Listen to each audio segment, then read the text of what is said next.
이 시간 은혜 받으실 하나님의 말씀은 요한복음 4장 4절에서 10절입니다. 사마리아를 통과하여야 하겠는지라 사마리아에 있는 수가라 하는 동네에 이르시니 야곱이 그 아들 요셉에게 준 땅이 가깝고 거기 또 야곱의 우물이 있더라. 예수께서 길 가시다가 피곤하여 우물 곁에 그대로 앉으시니 때가 6시쯤 되었더라. 사마리아 여자 한 사람이 물을 기르러 왔음에 예수께서 물을 좀 달라 하시니 이는 제자들이 먹을 것을 사러 그 동네에 들어갔음이라. 사마리아 여자가 이르되 당신은 유대인으로서 어찌하여 사마리아 여자인 나에게 물을 달라 하나이까 하니 이는 유대인이 사마리아인과 상종하지 아니함이라. 예수께서 대답하여 이르시되 내가 만일 하나님의 선물과 또 내게 물 좀 달라 하느니가 누구인 줄 알았더라면 내가 그에게 구하였을 것이요 그가 생수를 내게 주었으리라. 아멘.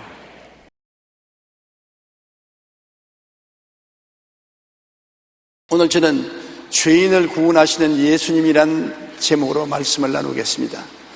어떤 사람이 자기 친구에게 이 사람아 우리 오늘 목욕하러 가자. 그런데 그 친구가 하는 말이 아니야, 내 몸에 때가 너무 많아서 부끄러워 갈 수가 없어.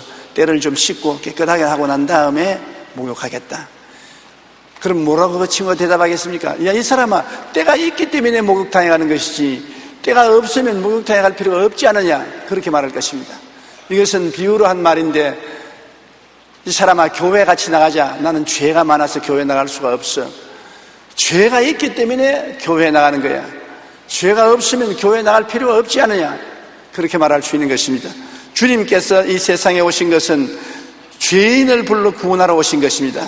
일본에 낳은 최고의 전도자요 저술가요 자선사업가인 가가와 도요히코 목사는 기생첩의 아들로 태어나 말할 수 없는 구박과 천대를 받았었습니다.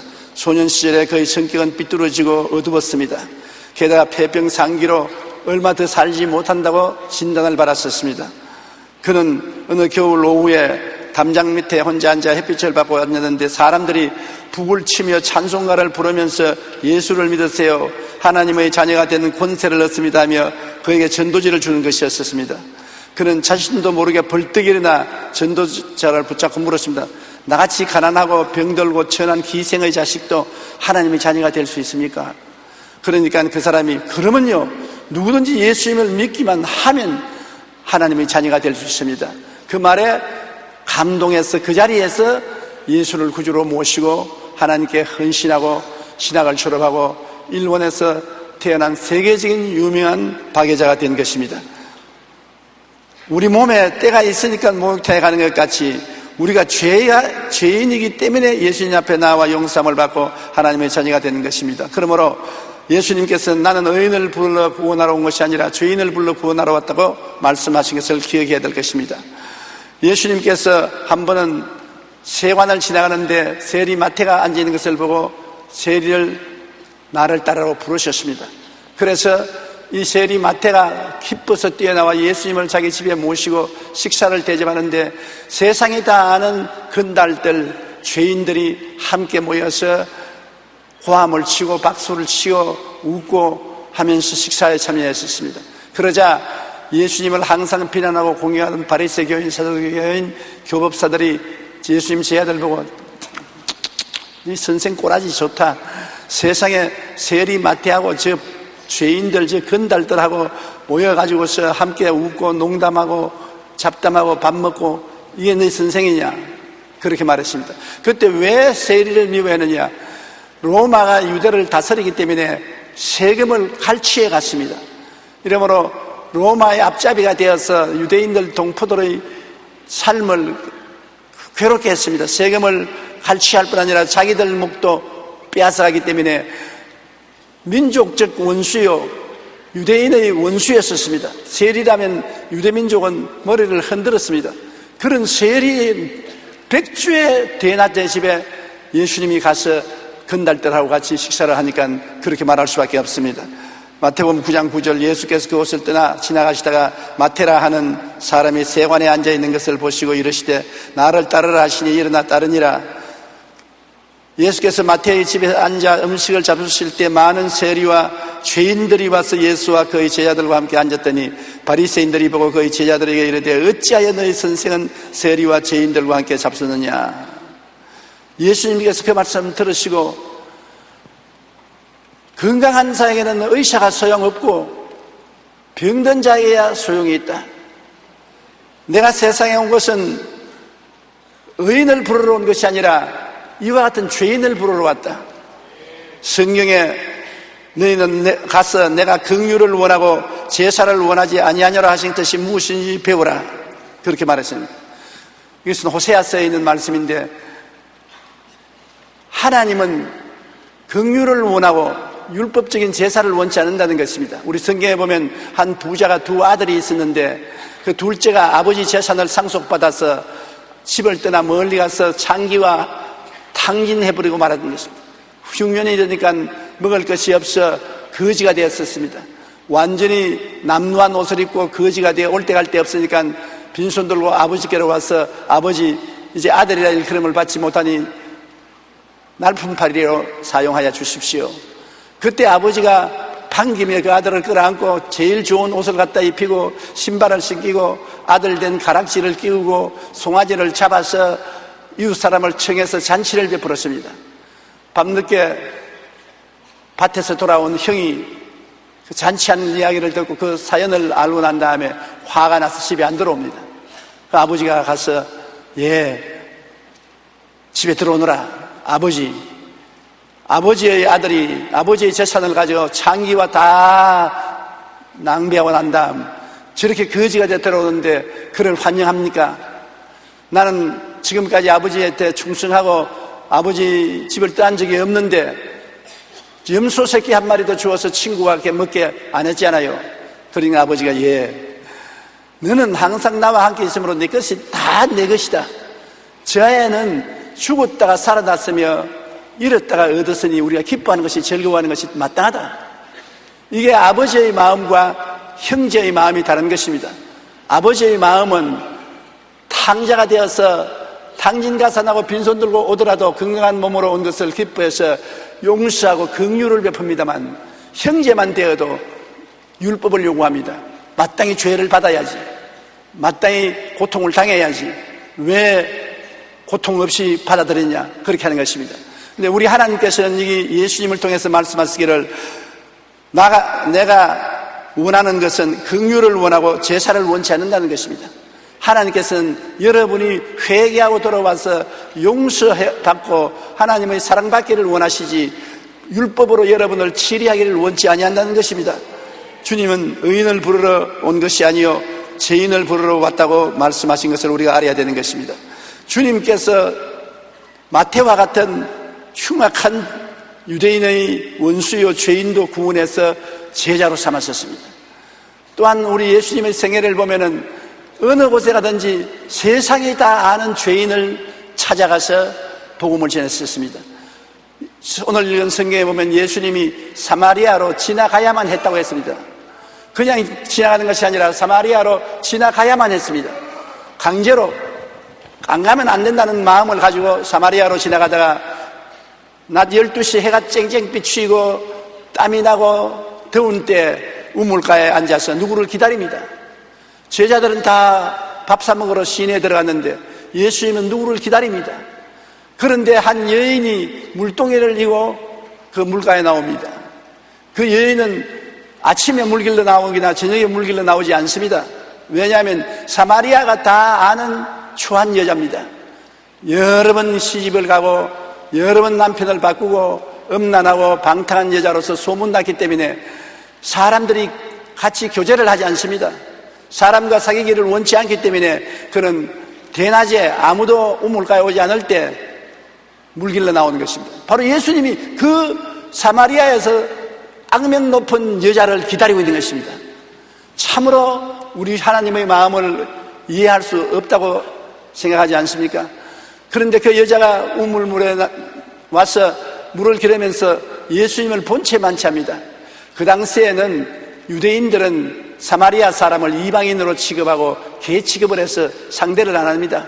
그런데 더구나 여자 죄인을 예수님께서 여자여 나에게 물을 좀 주시오 말을 붙이는 것입니다. 그러니까 깜짝 놀라서 당신 유대인으로 어찌 사마리아 여자에게 물을 좀 달라고 합니까?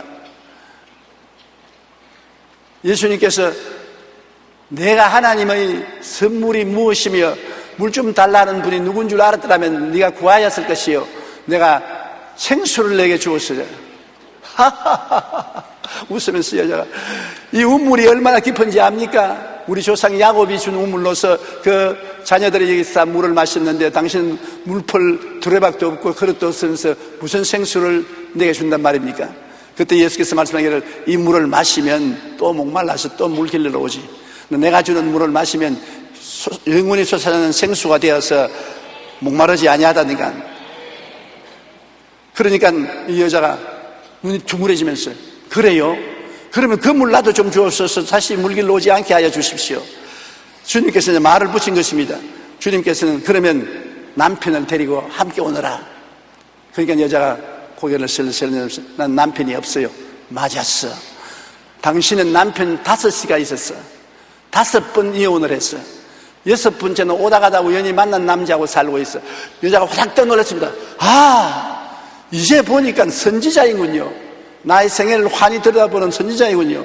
그러고 난 다음에는 곧장 종교 예배 처소 논쟁으로 이끌어갔습니다. 여자가 가르되 우리 조상들은 이 사마리아 산에서 예배를 드릴 때가 있다고 하는데 당신 유대인들은 예루살렘에 가서 예배를 드려야 한다고 하니 어떻게 되는 것입니까? 예수께서 이르시되 여자여 내 말을 믿어라. 이 산에서도 말고 예루살렘에서도 말고 너희가 아버지께 예배할 때가 이르리라. 너희는 알지 못하는 것을 예배하고 우리는 아는 것을 예배하노니 이는 구원이 유대인에게서 남이라. 아버지께 참되게 예배하는 자들은 영과 진리로 예배할 때가 오나니 곧 이때라. 아버지께서는 자기에게 이렇게 예배하는 자를 찾으시느니라. 하나님은 영이시니 예배하는 자가 영과 진리로 예배할지니라. 그 말을 들으니까 상당히 어렵단 말입니다.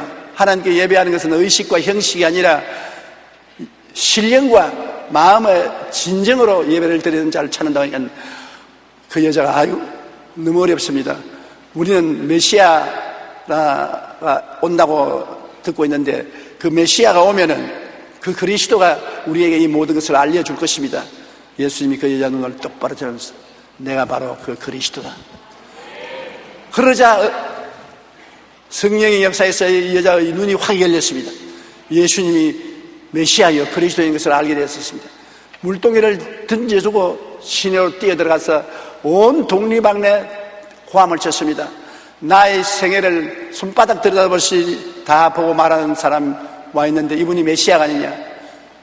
사마리아 동리 사람들이 때를 지어와서 예수님을 만나고 예수님을 붙다가 며칠 거하게 하고 예수님 말씀을 듣고 온 사마리아 사람들이 예수님을 믿고 신앙을 가지는 귀한 역사가 일어나게 되는 것입니다. 주님께서는 사마리아에서 제일 손꼽는 죄인을 건져내어서 그에게 참된 행복을 주신 것입니다. 여러분, 참된 행복이라는 것은 남편을 바꾼다고 오는 것도 아니고 집을 바꾼다고 오는 것도 아니고 물질을 많이 가진다고 오는 것도 아닌 것입니다. 마음속에 생수를 가져야 되는 것입니다. 이 생수는 예수님 이외에는 줄 수가 없습니다. 예수만이 길이요 진리요 생명이기 때문인 것입니다. 빌리 그라함 목사가 그 자서전에 카리비안 섬에 있을 때의 일화를 기록하고 있습니다. 하루는 그 섬에서 가장 부자인 사람이 빌리 그라함 부부를 점심에 초대했는데 그분 75세가 되던 노인이었습니다. 식사 시간에 뭘 말할 듯 하면서 말을 안 해요. 그러다가 식사를 다 마치고 편안히 안락에 앉아가지고 하는 말이 빌리 그라함 목사님 나는 75세요. 카리비안에서 제일 큰 부자입니다.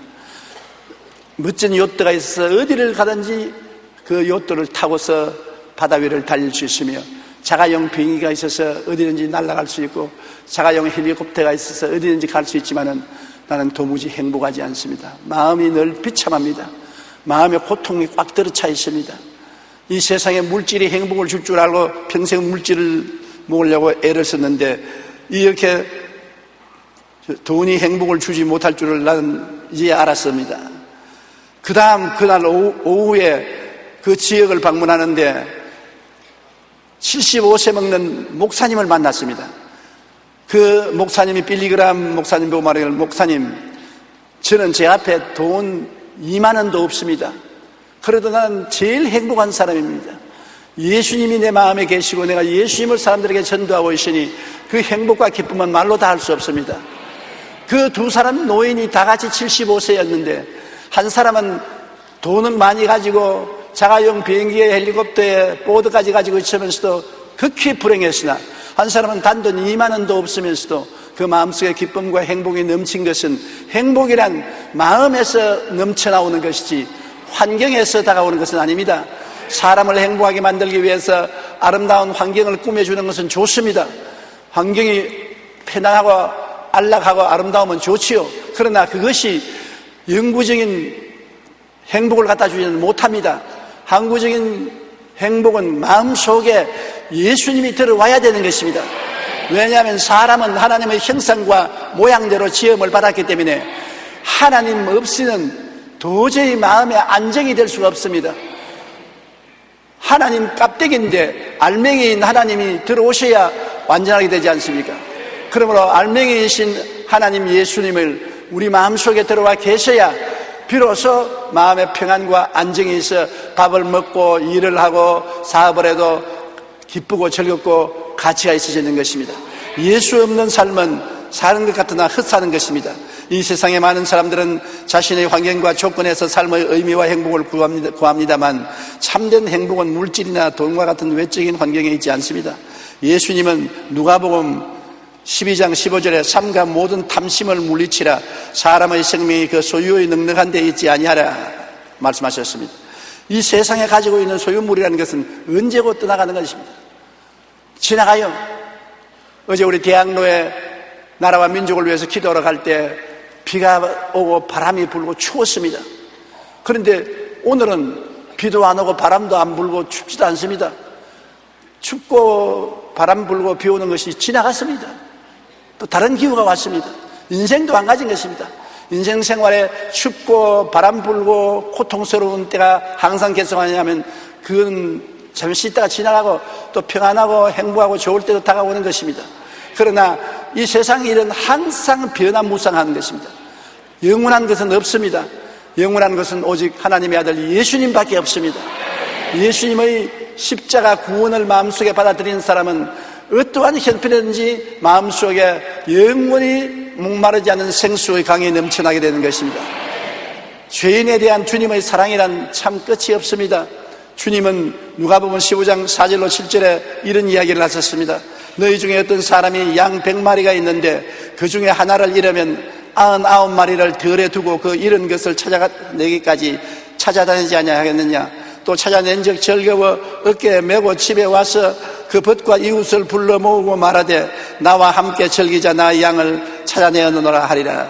내가 너에게 이르노니 이와 같이 죄인 한 사람이 회개하면 하늘에서는 회개할 것이 없는 99으로 말미암아 기뻐하는 것보다 더하리라. 하나님이 우리에게 이렇게 관심을 가질 수가 있습니까? 이 광막한 우주에 오직 오아시스는 지구밖에 없습니다. 물이 있고 공기가 있고 산천초목이 있고 사람이 사는 지구밖에 오아시스가 없습니다. 여기에 하나님은 사람을 심어놓고 천국 백성을 기르는 것입니다. 그런데 이 천국 백성이 한 사람이라도 수가 많아지면 하나님은 너무나 기뻐하시는 것입니다. 우리 사람은 원래 하나님의 형상과 모양대로 지어서 타락했기 때문에 하나님을 알지 못하고 죽으면은 그 영혼은 사라지지 않습니다.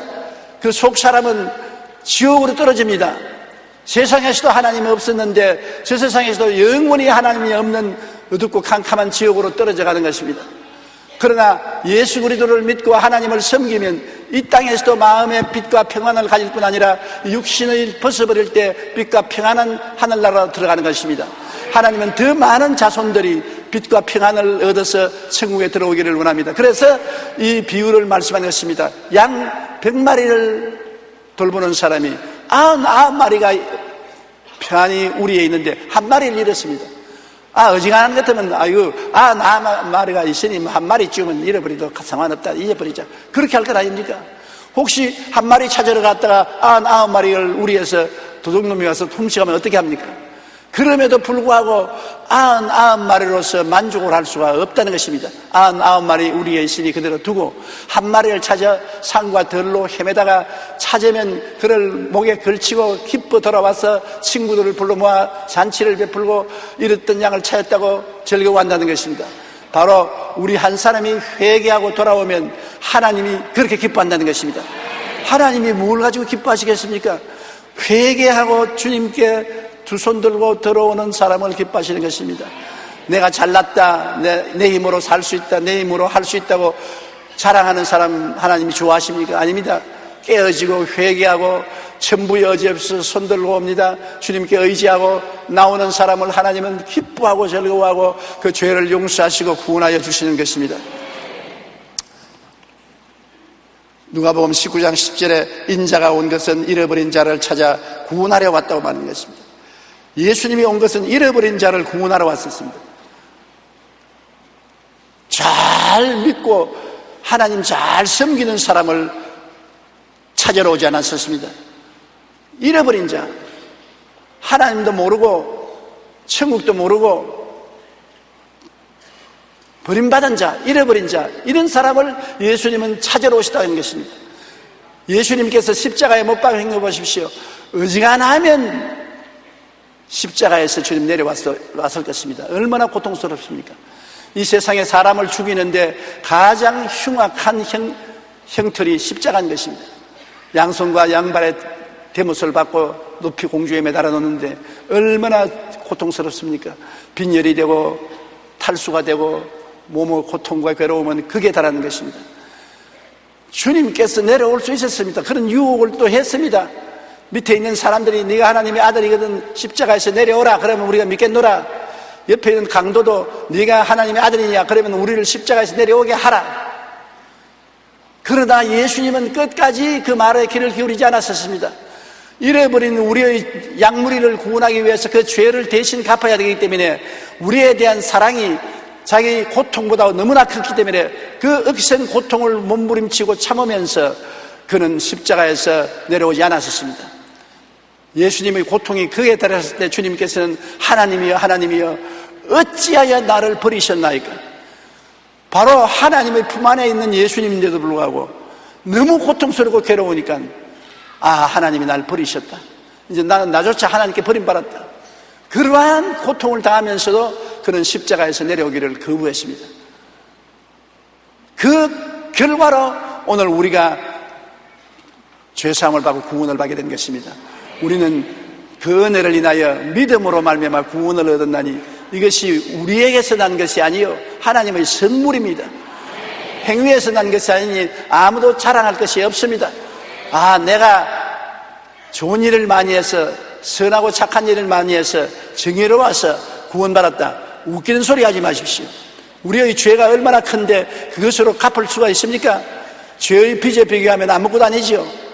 예수님이 생명을 바쳐야 우리 죄의 빚을 갚을 정도로 우리 죄가 심각한데 예수님의 생명을 바쳐서 그 피로서 우리 죄를 청산한 그 이외에는 우리의 죄를 청산할 수가 없고 하나님은 이 예수 보혈로 우리에게 구원을 선물로 주시고 오직 우리는 믿음으로 받아들이기만 하면 되는 것입니다.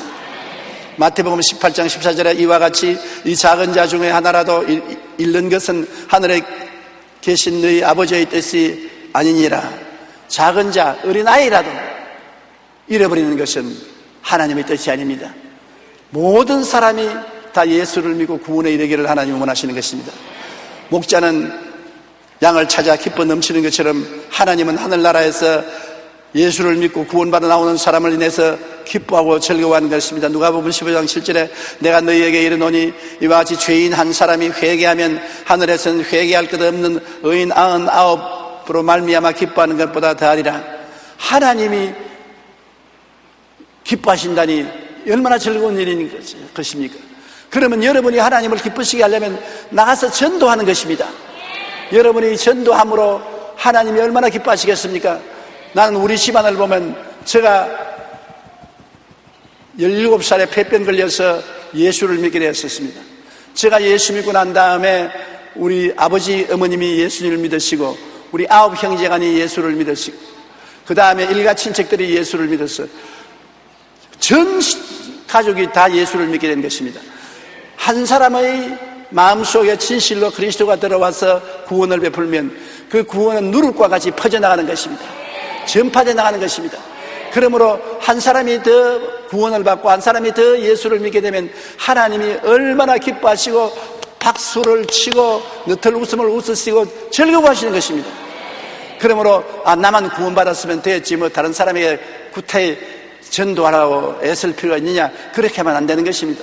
우리 아버지를 기쁘시게 하기 위해서, 아버지 이 한 사람도 제가 예수님을 전도해서 회개시키고 죽게를 인도했으면 아버지께서 무릎을 치시면서 잘했다, 착하다, 정말 잘했다, 정말 나를 기쁘게 했다, 참 귀하다, 기뻐하시는 것입니다.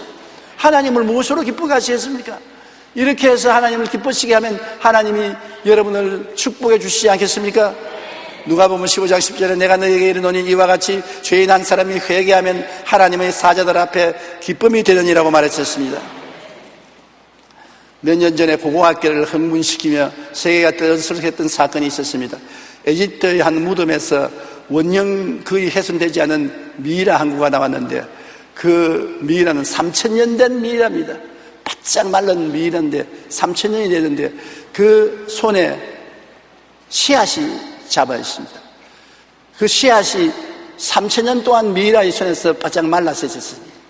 그래서 학자들이 이 씨앗이 과연 살아있느냐 없느냐 여러 가지 토론을 했습니다. 그러니까 내가 뭐 농부한 사람이 그거 토론할 필요가 어디냐고, 심어보면 알지 않냐고, 심어서 물 주고 햇빛 비춰보면 아냐고. 그래서 그것을 심어서 물을 주고 햇빛을 비추니까 3000년 동안 미이라의 손에 말라있던 그 씨가 70%가 다 삭이 나서 돋아났어요.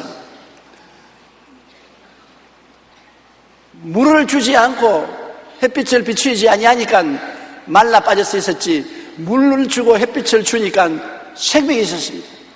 우리 인생들도 그리스도가 햇빛처럼 비치고 성령의 생명력이 오지 않으면 말라서 죽어 있더라도 예수 그리스도가 빛으로 비치고 성령의 생수가 들어오면 다 살아 일어나게 되는 것입니다. 3000년 동안 죽은 미이라의 손에 있었던 씨앗에서 생명의 싹이 나올 수 있으면 하나님 아버지께서 우리 한 사람 한 사람이 예수를 믿고 마음의 빛을 받아들이고 성령의 생수를 받아서 살아 일어나는 것을 보고 얼마나 기뻐하고 즐거워하지 않겠습니까? 과거 중국에서 전도를 많이 하던 송전도라는 사람이 있었습니다. 그 사람 이름이 송전도가 아니라 하도 예수 믿고 천당 가라고 외치기 때문에 사람들이 그런 이름을 송전도라고 불렀습니다. 그러는데 그가 딸 둘 아들 하나를 낳고 젊은 나이에 세상을 떴습니다. 사람들이 다 애도했습니다. 안타까워했습니다. 그런데 하나님이 얼마나 기뻐하는지 보십시오. 하나님이 아버지도 없는 고아가 된 자녀들을 축복해서 그 큰 딸은 송경련은 중국의 국부라고 하는 소문 선생의 부인이 되었습니다.